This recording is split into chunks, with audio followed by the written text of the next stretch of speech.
মাগরিবের আজান অলরেডি হয়ে গেছে, তো এখন আমার বের হয়ে যাওয়ার পালা। তো দেখতে পাচ্ছেন আমার চারিপাশে কি পরিমাণ মানুষ। খুব বেশি জায়গা না, তারপরেও মানুষের সমাগম অনেক, এবং এখানে প্রায় পুরুষ মানুষের থেকে মহিলা মানুষের সংখ্যাই বেশি।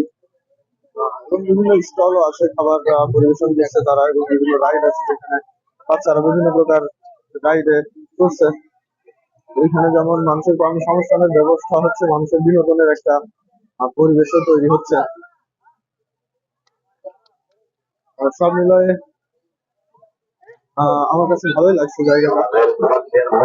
যেহেতু এন্ট্রি ফি মাত্র 20 টাকা, সেহেতু এটা সবার জন্যই সহজ প্রবেশ করা, এবং এই